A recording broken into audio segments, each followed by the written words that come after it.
l'a dit Maître Périllot, vous allez voir, c'est complémentaire. Il n'y a pas de sujet contradictoire entre nous, et c'est plutôt rassurant pour vous. Et puis, c'est complémentaire parce qu'effectivement, on va voir à travers le focus, là où on a discuté sur la notion de responsabilité. Moi, je vais vous parler surtout à travers le focus de la réclamation pour dommages, donc une réclamation indemnitaire des patients et des ayants droit. Vous allez voir, il va y avoir de la redite, mais c'est quand même très intéressant parce que de toute façon, apprendre, c'est répéter. Mais vous allez avoir une vision partielle. Donc moi, je suis le docteur Georges Romero, je suis anesthésiste réanimateur. Je ne suis pas du tout juriste et je travaille dans le groupe Reliance, c'est un groupe d'assurance, on est européen. Pour ceux qui connaissent peut-être, on était le groupe CHAM il y a quelques temps. Et on s'est transformé, on est en train de s'étendre. Et moi, du coup, je suis le directeur de la partie gestion des risques liés aux soins.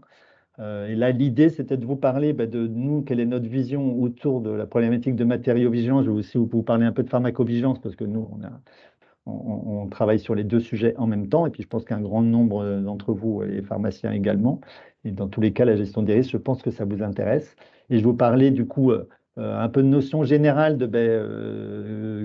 quoi se mêle l'assureur dans ce genre de situation et aussi de notre connaissance du risque. Donc, sans transition, justement, d'où vient notre connaissance du risque et la particularité du groupe Reliance et ma mission principale, c'est justement de profiter de cette compréhension du risque pour la partager avec l'ensemble des parties prenantes autour du risque, donc évidemment les établissements de santé et les soignants, mais aussi toutes les instances impliquées, ARS, HAS, etc., pour dire que vraiment, nous, on a une vision très particulière des événements indésirables, et je vous en expliquerai pourquoi, qui est à travers la sinistralité. Et en fait, on a une partie visible de la partie visible de l'iceberg, mais qui se complète, et on a vraiment un rôle dans cette vision. Donc, on a la vision de la sinistralité, on réalise aussi des visites de risque, donc on visite les établissements, soit dans le cadre de leur contrat d'assurance en responsabilité civile médicale, soit des demandes, donc spontanément, pour des établissements qu'on n'assure pas non plus, et on va évaluer les risques principaux par rapport à notre référentiel pour pouvoir les conseiller et les accompagner. Et enfin, évidemment, on travaille sur la partie littérature et publication, et d'ailleurs, nous publions chaque année un panorama du risque, le prochain sortira en septembre. Et l'ensemble de ces données nous permet de comprendre le risque et du coup de les partager, d'où ma présence aujourd'hui.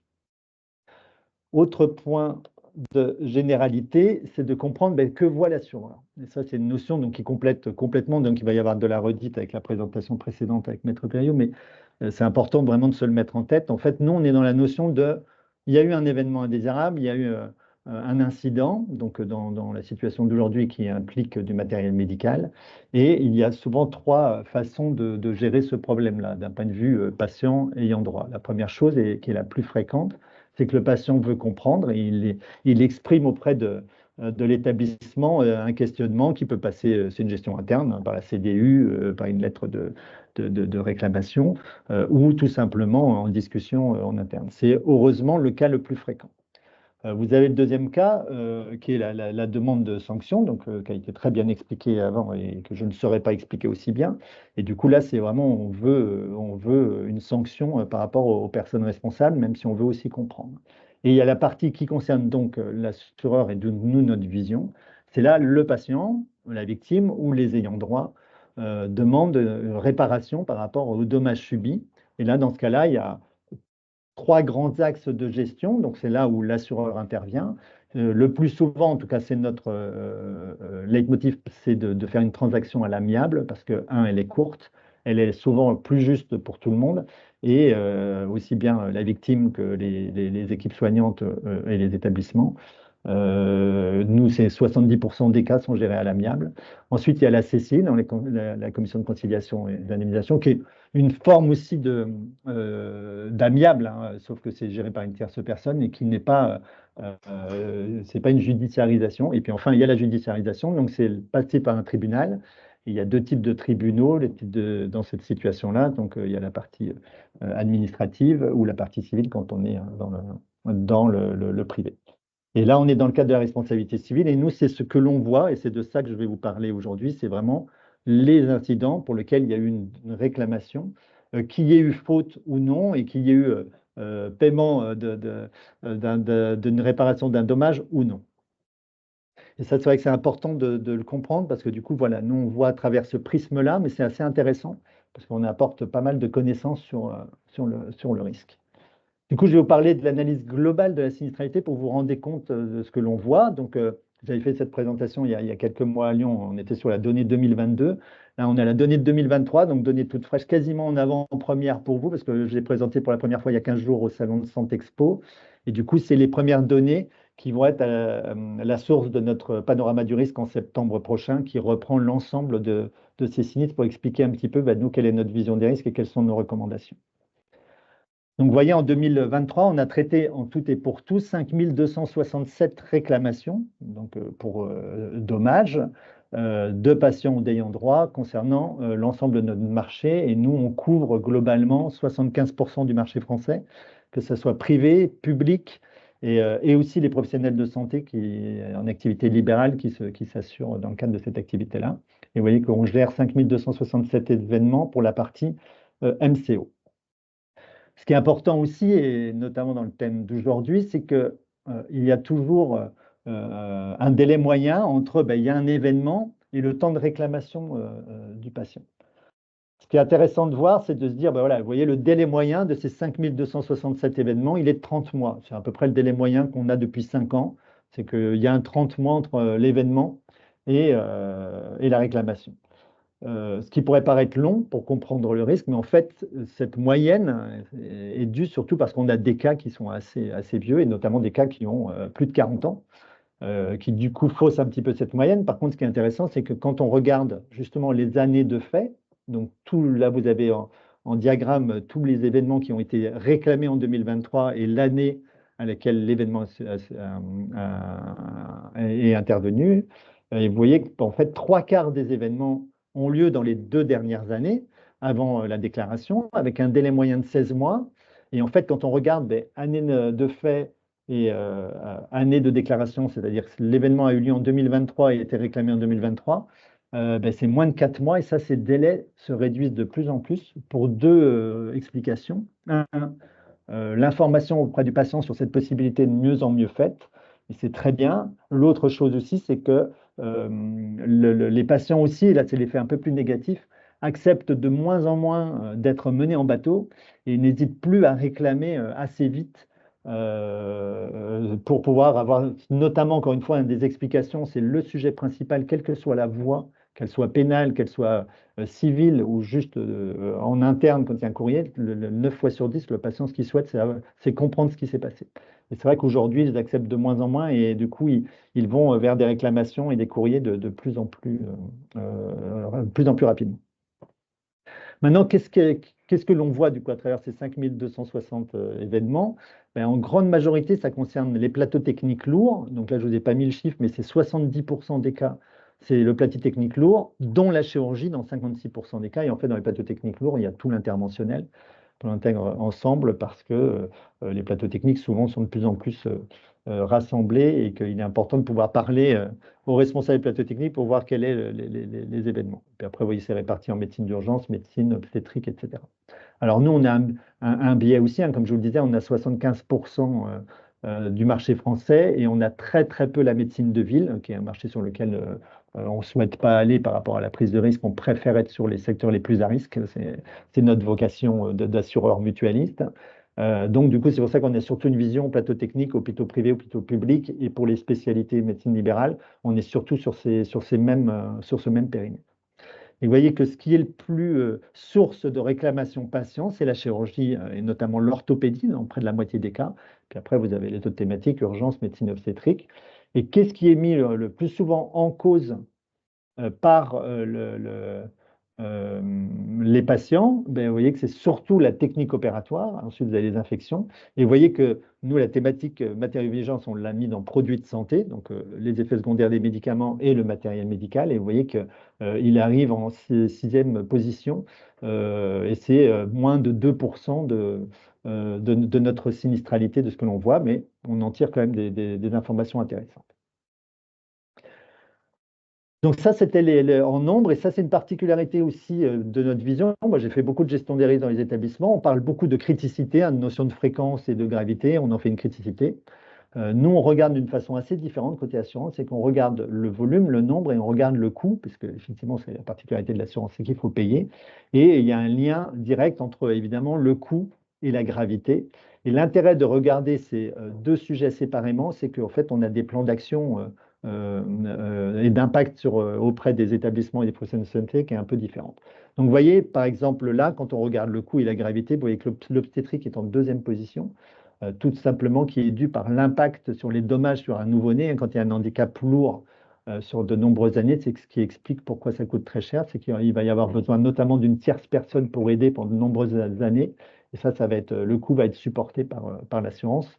Et c'est pour ça que c'est ce qui coûte très très cher. Donc il y a une petite modification. Et les produits de santé, d'ailleurs, remontent un petit peu dans le classement parce qu'effectivement, ça a quand même un coût assez important et je vais vous le détailler juste après. Donc, qu'est-ce qu'il y a à retenir dans les informations générales par rapport à l'ensemble de ces données? Ben, déjà, c'est ce que je vous disais aussi, c'est que on a donc 5000 événements. Sur ces 5000 événements, la moitié, un peu plus de la moitié sont des événements indésirables graves selon la définition de l'événement indésirable grave. Donc ça aussi, c'est une information assez intéressante parce que souvent, on a tendance à dire quand les patients réclament, ben, c'est des cas, des mécontentements, et vous allez voir, je vais vous donner un peu plus de détails après. En fait, très souvent, il y a un impact patient, et dans plus de la moitié des cas, il est grave. Comme je vous l'ai dit, il faut que je le mette à jour d'ailleurs, c'est 69% qui sont issus des plateaux techniques lourds, dont le bloc opératoire. Et puis, il y a un autre sujet aussi qui est important, c'est la notion de never event. Ça, c'est un sujet qu'on veut vraiment mettre en avant, à l'instar de ce qui a pu être fait sur le médicament en France, mais aussi qui est très, très étendu, notamment au Royaume-Uni, c'est d'aller regarder les événements totalement évitables, pour lesquels il y a des solutions simples et applicables partout. Et c'est vraiment cela sur lequel on veut transformer la culture auprès des établissements de santé. Il y a eu des questions tout à l'heure sur voilà, est-ce qu'on doit signaler, le chirurgien qui ne veut pas signaler, etc. Il y a un événement dont je reparlerai aussi, que Maître Perry va parler, j'avais mis dans mes exemples, c'est la brûlure avec la couverture chauffante. C'est des événements totalement évitables et c'est là où il faut vraiment et inexcusable pour le patient, hein, vu par le patient, c'est inexcusable évidemment, ou pour la famille quand le patient est décédé. Et c'est sur ces sujets-là qu'il faut vraiment transformer la culture sur le terrain, d'où l'importance de partager notre connaissance du risque. Et puis enfin aussi, information qui est assez importante hein, quand on parlait des never events, c'est cette notion de culture, ben, c'est que quand nous, on va au bloc opératoire, dans nos visites de risque, par exemple, hein, c'est ce qu'on a noté, nous, c'est près de 90%, c'est-à-dire 9 blocs opératoires sur 10 visités en 2022 et 2023, on a les mêmes résultats, eh ben, ont une recommandation, notamment autour de la checklist, hein, des vérifications, en tout cas sur ce sujet de la gestion des risques, notamment par un manque d'application et de culture des règles de base de sécurité. Donc maintenant, focus sur les produits de santé. Alors vous allez voir, ça reste assez général parce qu'on n'en a pas un nombre non plus significatif, parce qu'il faut, encore une fois, qu'il y ait un événement, que le patient soit au courant et qu'il pense qu'il a subi un dommage qui nécessite une réparation. Donc forcément, c'est un prisme particulier.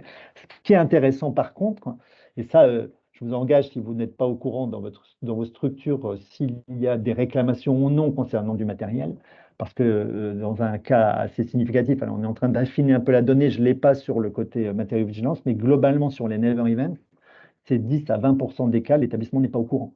Donc ça veut dire que c'est aussi une source intéressante pour découvrir des événements, même parfois de nombreuses années en arrière, et même sur les semaines ou les mois qui précèdent, parce que dans les cas des never events, c'est souvent dans des périodes très très courtes entre l'événement et la réclamation, comme on peut l'imaginer. Donc, vous voyez le focus. Donc, nous, on a eu 102 événements en 2023. C'était un peu plus en 2022, c'était 150.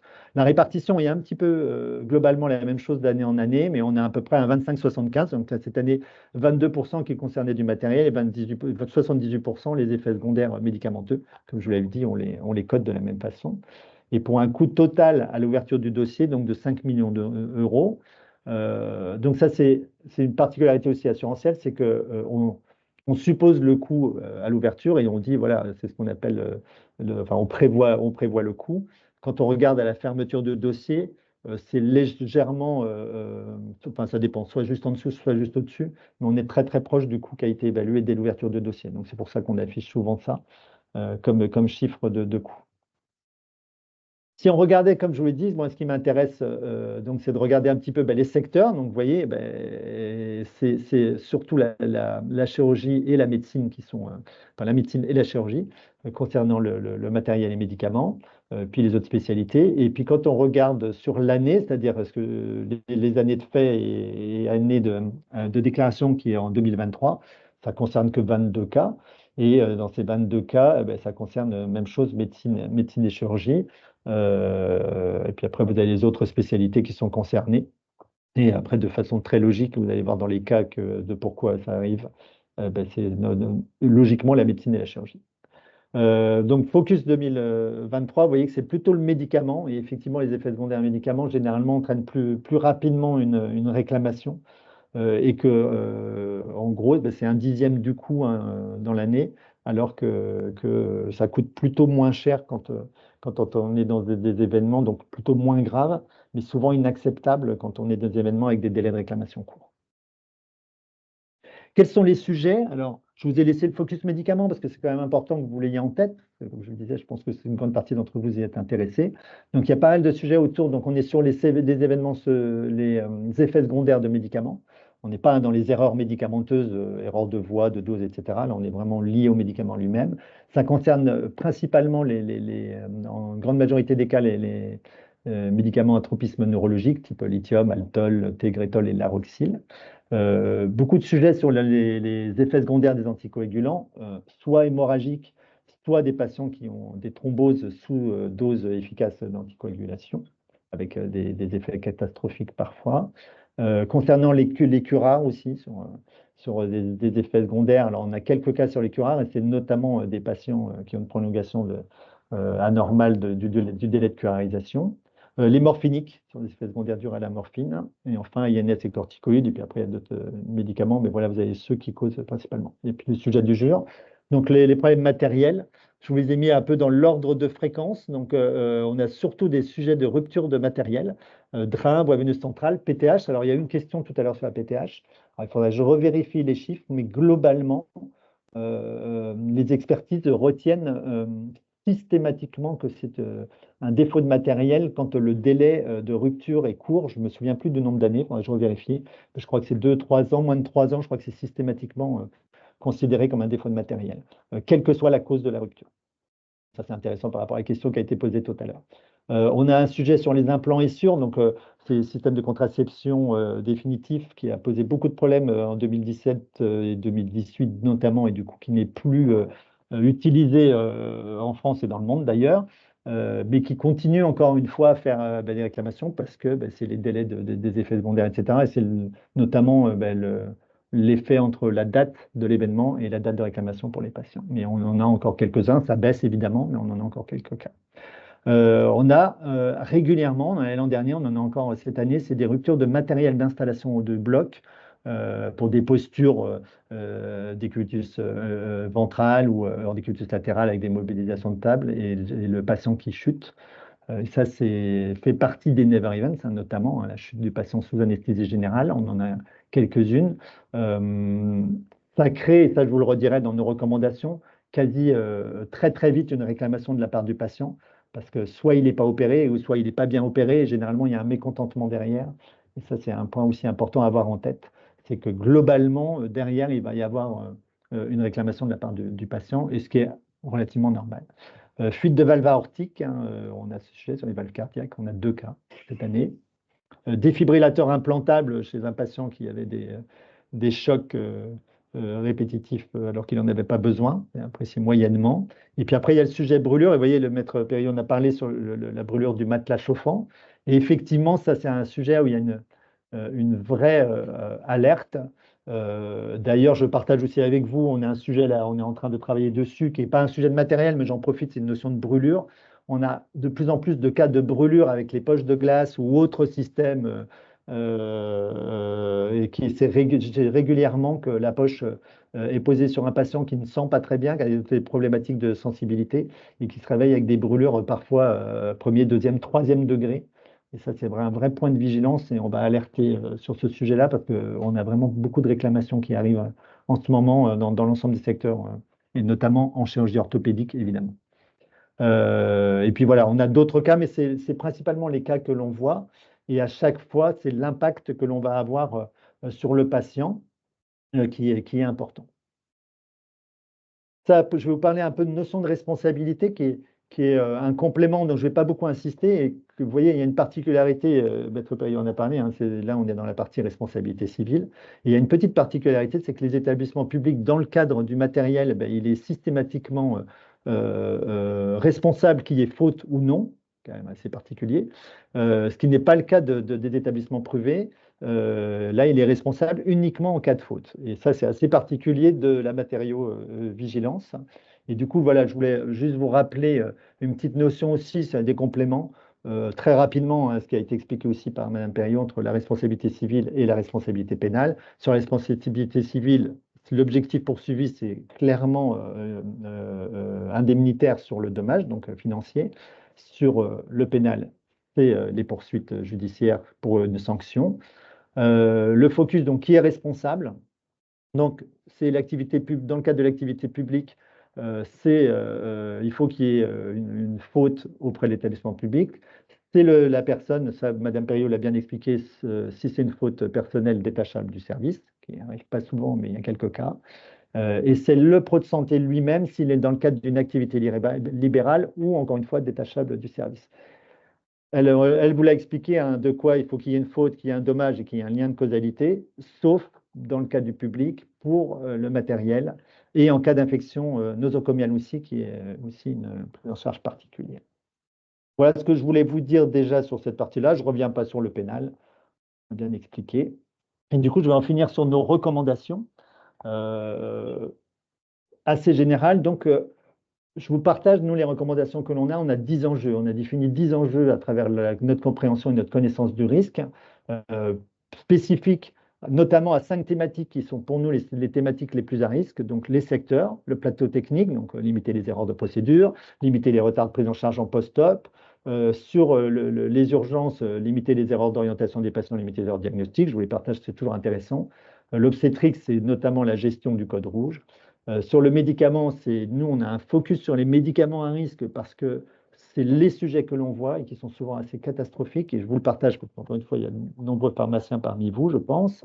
Le problème que l'on voit notamment dans les médicaments à risque, c'est surtout que lorsqu'il y a une erreur, un surdosage ou un sous-dosage, la prise en charge derrière est assez catastrophique et les équipes manquent vraiment de connaissances à la détection de ces sur- ou de ces sous-dosages et surtout de réaction. Et nous, vraiment, on pousse énormément à ce que les équipes s'approprient leurs principaux médicaments à risque et savoir comment réagir derrière. Et on a des cas assez catastrophiques et qui sont totalement évitables aussi, comme un surdosage en insuline où le patient est resucré et renvoyé dans son service, ça arrive au bloc, et qui du coup, la nuit, fait une hypoglycémie majeure et est récupérée par les cheveux et aujourd'hui trachéotomisé et en réa depuis un certain temps. Donc, encore une fois, totalement évitable malgré l'erreur, le surdosage. Le risque infectieux, donc on est thématique transversale, et puis la gestion transversale des risques, et c'est vraiment le sujet que je voulais vous partager aujourd'hui, qui concerne totalement la matériau-vigilance. Deux sujets clés, c'est un, vraiment améliorer la gestion a posteriori des événements indésirables et des événements indésirables graves. Et c'est ce que l'on constate aussi dans les cas de matériau-vigilance, en tout cas de dommages avec du matériel, c'est qu'il y a plusieurs problématiques, et ça va aussi avec notre 10e préoccupation, qui est l'annonce de dommages. On va soit il y a une mauvaise détection qui a une problématique, et du coup un mécontentement des patients à juste titre, et du coup un défaut d'annonce de dommages notamment. Et ça, je vous dirai après quelle est notre recommandation derrière. Et aussi, du coup, la gestion. Et c'est vrai qu'il y a un vrai lien et améliorer le retour d'expérience vers les équipes soignantes sur ce que l'on détecte, comment on travaille dessus. Et je vous disais vraiment de travailler aussi avec votre établissement et vos structures sur la connaissance de la sinistralité, parce qu'encore une fois, c'est une très très bonne source de certains événements pour s'enrichir sur comment le gérer et puis le type d'événement qui parfois passe un peu à l'as d'un point de vue signalement interne et retour d'expérience. Du coup, nos recommandations généralistes, c'est sur 3 grands axes sur lesquels on travaille, c'est développer la culture de l'erreur, hein, donc la notion clé de facteur humain. On a beaucoup de partenariats avec notamment la Septime Academy et le groupe de facteurs humains en santé, qui est vraiment un axe clé à développer. Des retours d'expérience, partagés, fondamental, c'est nous ce qu'on souhaite faire par ces communications. Améliorer évidemment le savoir-faire des professionnels de santé et en utilisant notamment la vidéo, ce que font les experts et les sportifs professionnels. Ils utilisent la vidéo pour améliorer leurs pratiques. Le travail sur la simulation, et quand je parle de simulation, ce n'est pas que aller en laboratoire de simulation, mais bien s'entraîner en équipe, exemple des surdosages en médicaments, ou exemple, il y a un patient qui chute d'un bloc opératoire, enfin, de la table d'intervention sur l'anesthésie, qu'est-ce qu'on fait? Et on s'entraîne en équipe pour essayer de mieux le situer, c'est de la mise en situation, et c'est vraiment fondamental. Et enfin, le plus gros problème de nos jours avec les professionnels de santé, c'est le développement du savoir-être, hein, donc le travail équipe, communication. C'est la première cause que l'on trouve dans la littérature. Nous, c'est 80% de notre sinistralité, c'est les défauts de communication et de travail en équipe. Et puis enfin, la culture croisée à checklist. Et après, la recommandation spécifique, et Maître Perrier en a beaucoup parlé, et c'est vrai que c'est le sujet de conservation du matériel. Concernant la matériel-vigilance, nous, notre posture, alors générale, nous, premier message qu'on dit, c'est globalement, si vous le pouvez, gardez le matériel. Donc ça, effectivement, vous pourriez dire ben, comment je fais quand je ne peux pas, etc. Parce que pourquoi, alors c'est la posture généraliste de l'assureur, pourquoi on dit ça? C'est qu'effectivement, la possibilité potentiellement, parce que comme je vous le disais, systématiquement, l'établissement est reconnu comme fautif, enfin responsable, pardon, même s'il n'y a pas faute, responsable systématiquement, et du coup, il y a une possibilité de l'assureur et de l'établissement, c'est de se retourner contre le fabricant dans cette situation pour que ce soit le fabricant qui paye. Et ça, on a quelques cas où le fabricant a récupéré le matériel et il est impossible de démontrer, ou lui, il démontre parfaitement qu'il n'y a aucune problématique. Et là où je rejoins totalement Maître Perriot, ce qui est sûr, c'est qu'il faut garder une parfaite traçabilité quand vous n'avez pas d'autre choix de l'envoyer. Et surtout, et ce qu'elle a dit aussi et qui est fondamental, c'est potentiellement faire des photos, faire des vidéos. Si jamais c'est du matériel, il faut démontrer qu'il ne fonctionne pas, etc. Mais c'est de garder vraiment le maximum de preuves. Et enfin, quelle que soit la situation, et ça répond à l'ensemble des questions que vous avez pu poser, c'est toujours se faire conseiller. Et ça, c'est un point clé dans notre recommandation autour de la gestion des événements indésirables. Le plus gros problème que l'on constate, nous, a posteriori, hein, c'est des prises de décision avec un manque de concertation en équipe, d'une part, et un manque de concertation externe. Toutes vos structures sont assurées. Donc, n'hésitez pas à faire appel à votre assureur, soit pour un avis juridique, hein, tous les établissements et toutes les assurances proposent un conseil juridique. Donc, n'hésitez pas à vous faire conseiller à la phase aiguë, au moment du problème ou a posteriori en disant tiens, on aimerait avoir un avis si cette situation arrive ou une situation qui nous est arrivée. C'est vraiment fondamental d'être conseillé, d'être accompagné et de définir en interne.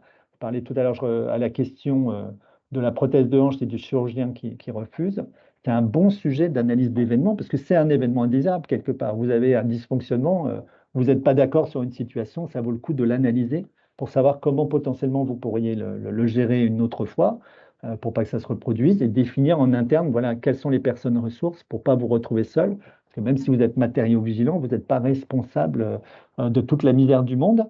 Et du coup, il faut vraiment se faire accompagner. C'est vraiment, pour moi, le conseil le plus important, c'est dans toute situation et même dans l'urgence, il faut toujours se faire accompagner. Hein. Ouais, une grande partie d'entre vous a été formée à la prise en charge de l'urgence vitale. Le premier sujet, c'est d'appeler à l'aide. Hein. Donc, c'est vrai pour toutes les situations et ça sera vraiment mon conseil le plus important. Et puis, du coup, voilà, c'est notre sujet, c'est impliquer toutes les parties prenantes. Et du coup, je pense que j'ai terminé. Donc, je vous le disais, panorama du risque, on communiquera beaucoup là-dessus. C'est vraiment nous, notre sujet. En tout cas, c'est le mien. C'est vraiment de partager notre connaissance du risque et d'embarquer le plus de monde autour de la table. Et je vous remercie de votre attention. Merci beaucoup, Dr Romero.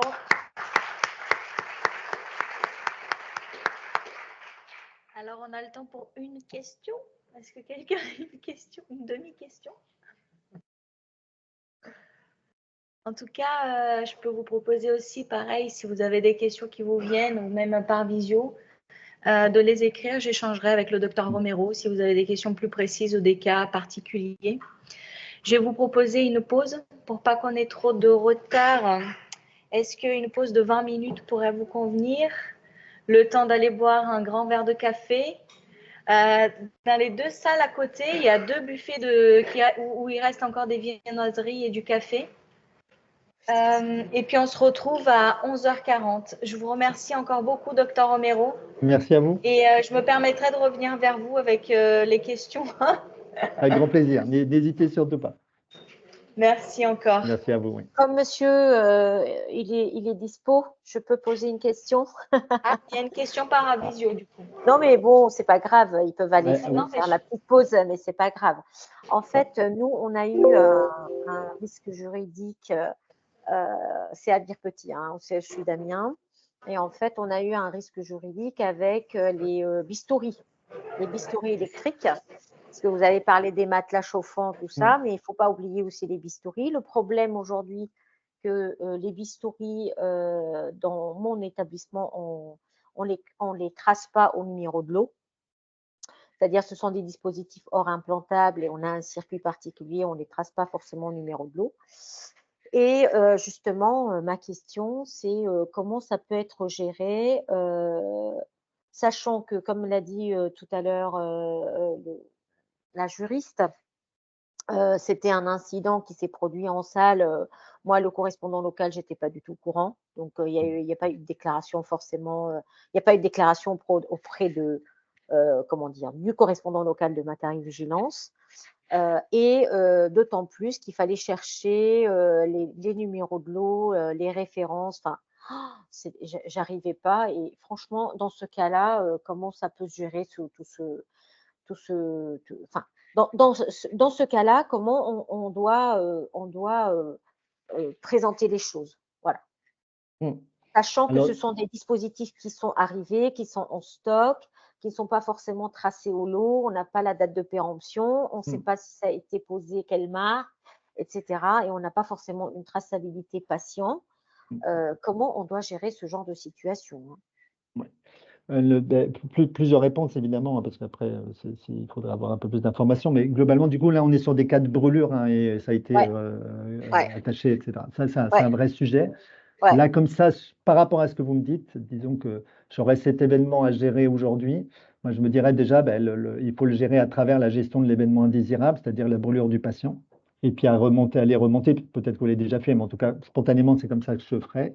C'est d'aller remonter l'ensemble des dysfonctionnements que l'on peut aller toper pour aller mettre un plan d'action derrière. Donc déjà, le sujet, évidemment, éviter les brûlures. Vous avez vu, il y a eu l'alerte de l'HAS sur ce sujet-là. Et nous, c'est ce qu'on constate, hein, il y a de plus en plus de brûlures. Nous, ce qu'on voit, c'est que le plus souvent, c'est surtout sur des défauts de mise en place de la plaque. Et c'est des défauts souvent installation de patient, matériel métallique, installation de la plaque, etc. Pour l'instant, tous les cas que l'on a, c'est ça la cause. Donc, il y a un vrai sujet d'action à mettre en place sur la sensibilisation et la prévention du risque chez les patients. L'autre sujet, là, je traite la partie brûlure. L'autre sujet aussi que l'on constate, c'est que c'est aussi, quand nous, ça arrive jusqu'à nous, la réclamation patient, c'est qu'en plus, la brûlure a été mal gérée. C'est-à-dire que souvent, c'est détecté tardivement, le patient s'en plaint, et comme il a été opéré d'autres choses, et ça, c'est fréquent ce que l'on voit, hein, quand un patient se plaint de quelque chose qui n'a pas de lien avec sa prise en charge, c'est très, très mal pris en charge par les équipes, parce que les équipes sont forcément focalisées sur la prothèse de hanche, par exemple, et si le patient se dit « j'ai mal au dos », on va lui dire « c'est pas grave », alors qu'il a une brûlure, ou sur le flanc, il va dire « en fait, c'est une brûlure de plaque », par exemple. Et le traitement de la brûlure, c'est pas du Doliprane, donc ça ne marche pas, etc. Donc, du coup, il faut vraiment aussi sensibiliser à ça. C'est que d'aller chercher toutes les douleurs anormales, c'est un vrai point d'alerte auprès des équipes. Donc, ça, c'est vraiment le traitement de la brûlure. Et du coup, l'annonce aussi, hein, c'est un dommage. Donc, l'annonce au patient, lui expliquer et s'assurer que cette problématique sera prise en charge. Et quand c'est pris en charge par des bons traitements, un avis spécialisé s'il faut, hein, parce qu'on a des brûlures profondes des fois, donc parfois qui nécessitent de la chirurgie réparatrice. Donc il faut vraiment chercher toute cette partie-là. Après, sur la partie matérielle, donc effectivement, si on est persuadé que ce n'est pas la plaque, etc., potentiellement, il y a la gestion de matériaux vigilance. Et là, après, c'est le process, effectivement. Donc ça veut dire qu'il faut qu'il y ait une alerte. Et si vous n'avez pas l'alerte, c'est à travers cet événement de sensibiliser les équipes en disant, voilà, le cadre de bloc, et les équipes soignantes en disant il faut absolument signaler. Après, sur le lot, alors nous, on a eu cet événement-là, il faudrait que je revérifie. On a vu un événement là quand je travaillais en établissement et on avait cette problématique au bloc opératoire que beaucoup de matériel n'était pas du tout, on n'avait pas de numéro de lot et on s'est fait un petit peu mis un peu, en gros, on nous a un peu remonté les bretelles en disant que tout matériel qui rentre au bloc doit avoir un numéro de lot. Donc ça, c'est clairement une action à mettre en place. Parce qu'en plus, on s'est rendu compte qu'il y avait du matériel qui n'avait plus du tout de suivi de maintenance. depuis des années et qu'on continue Ah, à utiliser au bloc parce que bah oui, c'était ah chirurgie bah indépendante, tiens, etc. Donc ça, c'est vraiment un plan d'action à mettre en place que je vous conseille.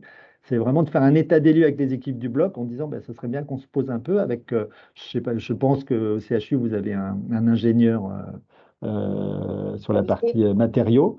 Et ce serait intéressant sur le bio de se poser en disant, voilà, on a quand même un petit sujet à risque. Hum, Là, qui pourrait potentiellement, alors ce sera plus à Bête de Pérez de répondre, mais qui peut potentiellement mettre effectivement l'établissement en cause direct sur un hum. défaut de gestion de matériel au bloc opératoire, je pense. Mm. Alors nous, on a mis en place une équipe des préparateurs, mais bon, c'est pas, voilà, donc on compte toujours. Et par contre, je suis toujours intéressée par votre liste Never Events, Mm. parce que vous en avez, Oui, donc là, ça, vous ça l'aurez serait, dans le panorama du risque et on va bientôt communiquer, on va faire une communication spécifique, donc on va communiquer largement, mais ouais, n'hésitez pas à regarder sur notre site ou à nous contacter hum. ou via Madame Roman, n'hésitez surtout Oui. pas si vous voulez remonter des informations, ça avec grand plaisir.